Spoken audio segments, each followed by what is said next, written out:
to the Casual Birder podcast. I'm Suzy Buttress. As a casual birder, I take pleasure in watching the wild birds around me, wherever I am.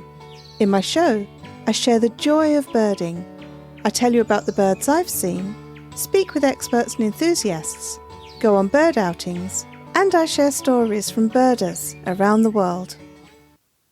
In the last few episodes, I spoke about the fast approaching Global Birdfair, and now I can't believe that Global Birdfair is over for another year. A tremendous amount of effort goes into making this event the success that it is, and I'm already planning to attend next year. My thanks to the organisers, Tim and Penny, the volunteers who work tirelessly to ensure everyone has the best possible experience, and to Charlie Bingham, who worked hard behind the scenes to schedule and manage the guests and podcasts presented on the WindChat podcasting stage. This year, 12 nature and wildlife podcasts recorded live episodes at the event, and it was a real joy to meet the hosts of those other shows and hear the variety of styles and approaches. I've created a webpage listing the other shows that were there. Take a look at the episode notes for the link. I highly recommend you check them out. A big thanks to those listeners who came along and watched my live recordings, Mike, Owen, Pete and Emily and Mel. It was really lovely to see you there. And if you're listening to the show for the first time as a result of me chatting to you at Global Birdfair, welcome.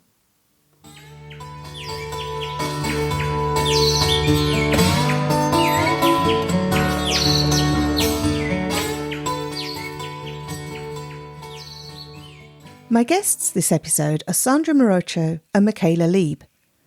In 2014, Sandra, who lives in Ecuador, won the Digiscoper of the Year competition, and her prize was a pair of Swarovski binoculars. Using these, she shared the close-up views of birds with her friends and neighbours, and she helped them recognise the beauty, richness and diversity of the local bird life, something they'd not necessarily noticed before. Eventually, this led to the creation of workshops teaching bird identification and the development of an initiative to share this area with birders from around the world.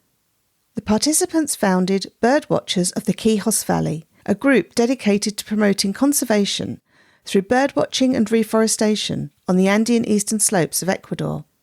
Michaela from Swarovski Optik also joins us and explains how the company supports conservation projects globally. The interview was recorded in front of a live audience.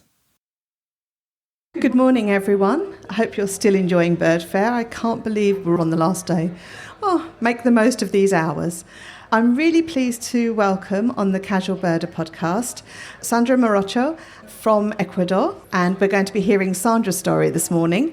And we're joined also by Michaela Leeb from Swarovski, who started the spark for Sandra, and we'll hear a little more about how that all came about. To start with, I would like to find out, how did you get into birding? What was your spark bird? And if I could ask each of you, so Sandra. For me is the place where I was born and raised, which is the eastern cloud forest of Ecuador. I woke up every day with the sounds of birds, with the mountains, with the waterfalls, being part of everyday life. But I didn't know that beauty until I got closer to birds through binoculars. And on the subject of binoculars, Swarovski binoculars are obviously a key part to this story. But before we get to that, Michaela, what was your spark bird, or how did you get into being interested in birds? Actually, I started with Swarovski Optik 20 years ago. And one of my first business trips brought me here to Rutland, to the bird fair. And little did I know at that time about birding and birders. And I was at the fair, at our stand, and I heard a bird, and then I saw a bird quite nicely flying around, and I was asking, what is it? And they told me it's a lapwing. And at that moment, this was the first time I really got stuck to birding. Oh, it's wonderful to hear that Birdfair was the thing that helped you find your first bird to really notice. Now, Sandra, can you tell me how a pair of Swarovski binoculars that you won started your journey with the birders of the Valle de Quijos? Correct. Yeah, it is taking us 10 years back. In 2014, I've always wanted a pair of binoculars since somebody borrowed one, and I saw the birds so close. I was like, wow, this is such a incredible invention of human beings. I need one of these. And that is not always something that is something that we can afford in the rural areas of Ecuador. But in any way, one day somebody borrowed a telescope, and I was trying to take the photo, and then I find out that with a cell phone, it's so cool to do it, because then I didn't need the big camera. So then one day I saw the Digiscoper of the Year competition that Swarovski was holding every year. And I decided to send one of the photos. It was a Tersina viridis, a swallow tanager that I took in the Napo province in Ecuador. And I named that photo Bon Appetit, because you had the seeds of the tree that this bird was eating at the moment that I took the photo. So this very colorful green, blue, white, black bird, beautiful, with a big seed in the throat that I submitted to this competition. And since then, it was a very nice experience that started when I won this competition. And then they finally got the binoculars that went all the way from Austria to the Amazon of Ecuador. I say that this changed my life, and now it's changing the lives of a community, because I think by this pair of binoculars, Swarovski planted a seed in my life, and now through this pair of binoculars, trying to plant seeds in an entire community. We started in 2021 a collective of local leaders that is promoting bird watching. The idea is to stop cutting the forest for cows and instead planting native trees for birds, because we believe that we can build a future with birds and nature. And this is a little bit of a summary of the journey that has many, many details, like creating a tree nursery for native plants in the eastern cloud forest, starting from zero, teaching farmers which birds are in their farms, starting from them not believing that they had toucans, tanagers, hummingbirds in their farms. As a matter of fact, when I started these trainings with my neighbors, with my friends in the local towns, they say, Sandra, please show us birds that are belonging to Ecuador at least, because these ones are maybe from Central America or from Colombia. They didn't believe that these birds were in their backyards. And this is part of the empowerment, that when finally we got to the fields and then go to their backyards and show them with binoculars, this is what you have here. And when they start to see the beauty that the cloud forest holds, is when they realize that there's so much potential to live and coexist in harmony with nature. So this is a little bit of the story that I can share with you. That's amazing. So just by having those binoculars and then sharing those views with friends and family, you widened the sort of knowledge of what birds are in your local area. Was bird watching something that the local people did? I started being the crazy woman watching birds. This is not something common that we do in this area of the planet. But in any way, now our Birdwatchers collective is formed by young people, by old people, but everybody, including 5 years old girls that know what it is in their garden. And as you say, we started sharing this one pair of binoculars with 40 people. So maybe a tropical kingbird was a very common bird, and then we started to watch this. And then while some of people saw it, the bird already flew away, and the other ones didn't get the chance. We are still working on finding equipment for our members of the team. We're hoping for somebody to help us with this equipment, because we're still sharing this, because we think that getting closer the people to nature is something that we have to actively continue doing in our planet. because this is changing the life in our town.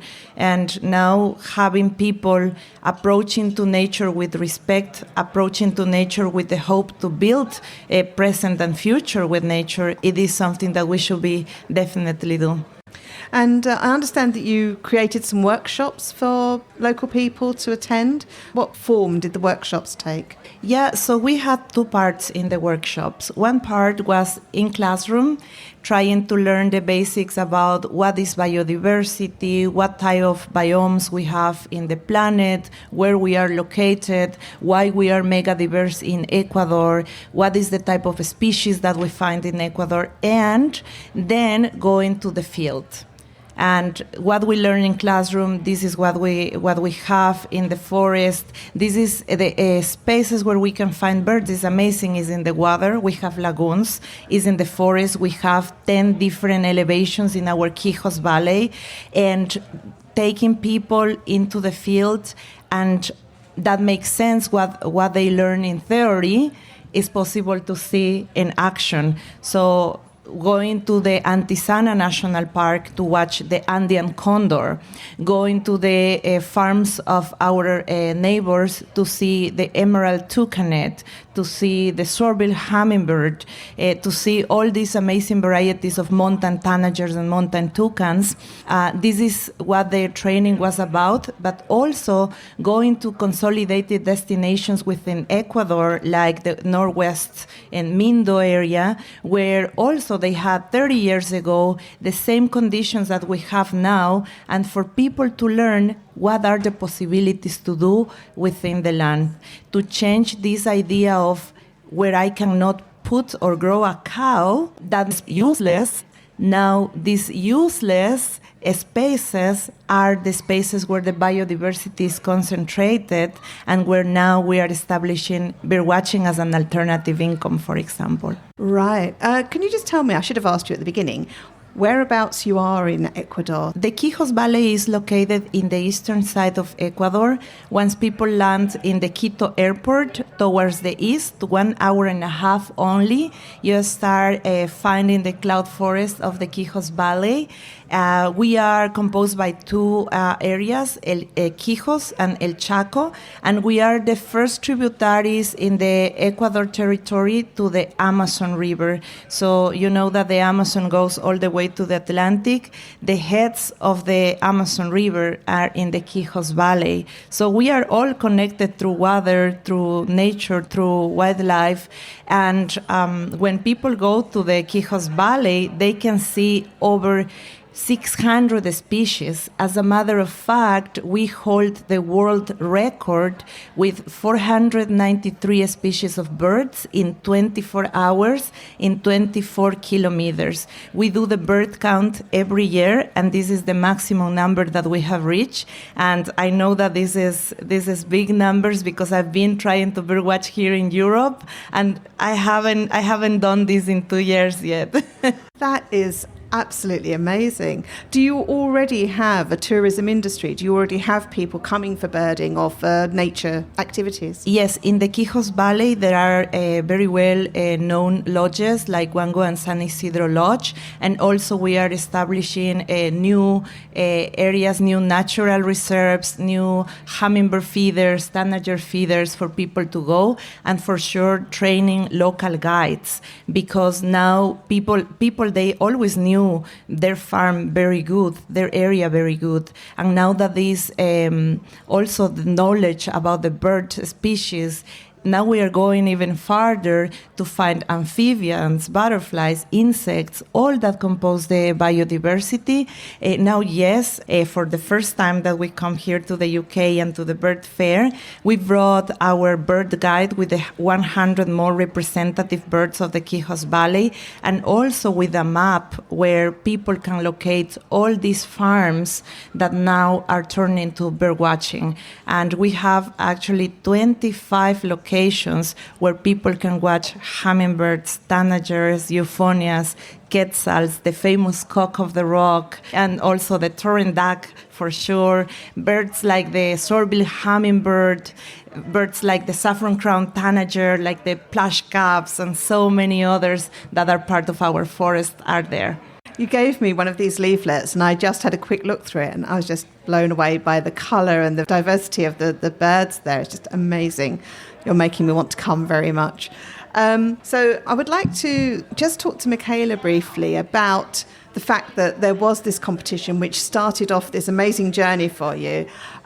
What kind of outreach does Swarovski do with communities around the world to enable this kind of thing to happen? This year we do have our 75th anniversary, and while celebrating that, we celebrate our generation nature. So we have a great community worldwide, coming from our users, coming from conservation partners, projects. We do have a very long relationship with BirdLife International. We do have projects like the Sociable Lapwing. Here we support since 2008. We have the Canada Warbler also in cooperation with BirdLife. So we do local supporting projects. We do it on worldwide projects, and it is always important for us to do it on a long time scale, so to make sure that we really do a great impact for nature, for sustainability, for conservation. And the Digiscoper of the year, we did that for 10 years. It was really a lovely time, and I think you did, Sandra, a very good start with digiscoping with a smartphone. So it was maybe the start, and nowadays we see that quite often, and you get the memory of the photo when doing digiscoping. It's really lovely. I mean, hearing the story, though, of how, a pair of binoculars, won in a competition, can make such a big difference. And it's down to you, Sandra. It's down to the vision you had and the passion that you had to actually create this. Oh, obviously, you took a brilliant photograph, otherwise it wouldn't have won in the first place. But just amazing to think that something like that could lead to such an amazing story. What I would like to do is ask you both, if you had a fantasy birding day, a day where you could go birding anywhere in the world, at any time period, so if you wanted to go back and see a dodo, that's fine too, but where would you each spend a fantasy birding day? So, Michaela, I'll start with you. After seeing that, really, Sandra, I would love to come and visit your place. And the birds are brilliant. They are colorful and just wonderful. Actually, what I really would like to do, get to know the birds around my area in Austria a little bit better. So we have also quite nice birding places. For example, close to Vienna, we do have the Lake Neusiedl, where we have great bustards, for example. And we have bee eaters there. So they're very, very nice species, and I really would like to go there this year again, even if I was there, and to get to know the birds around my area even a little bit better. Excellent. And where would you spend your fantasy birding day? After 2 years being here in Europe, I am so much looking forward to go back to Ecuador and to the Eastern Cloud Forest, because my neighbors, my friends in the Quijos Valley, they are constantly sending these amazing photos. Now we are working in the monitoring of the Andean eagle, and last week we had a juvenile coming down from the trees, already emancipated from the parents, and we have this amazing photo of this juvenile of the Andean eagle. So much looking forward to go to birdwatching the Quijos Valley. There are so many unexplored areas because we are the only territory in Ecuador that is located in between 3 national parks. So we have many areas that are still to be explored. I can't wait to keep doing this and go back to birdwatching the Quijos Valley with the hummingbirds and so many lovely species that we have. Oh, that's fantastic. Well, thank you both so much for joining me on the Casual Birder podcast. I love hearing your story and I look forward to watching what comes of that. Thank you so much for this space, and thank you, Swarovski, for this story that we share started 10 years ago, and now we continue, and we look forward to continue collaborating with Swarovski. Yeah, thank you too for that. It was an absolute delight speaking with both Sandra and Michaela. If you'd like to find out more about the work of the Birdwatchers of the Quijos Valley, you can find their page on Facebook or email them for further information. Details are in the episode notes, along with a link to Swarovski Optik's various sustainability projects, as mentioned by Michaela. My thanks to Oscar Henderson for the production of the live show at Global Birdfair, and to Charlie Bingham for scheduling my guests.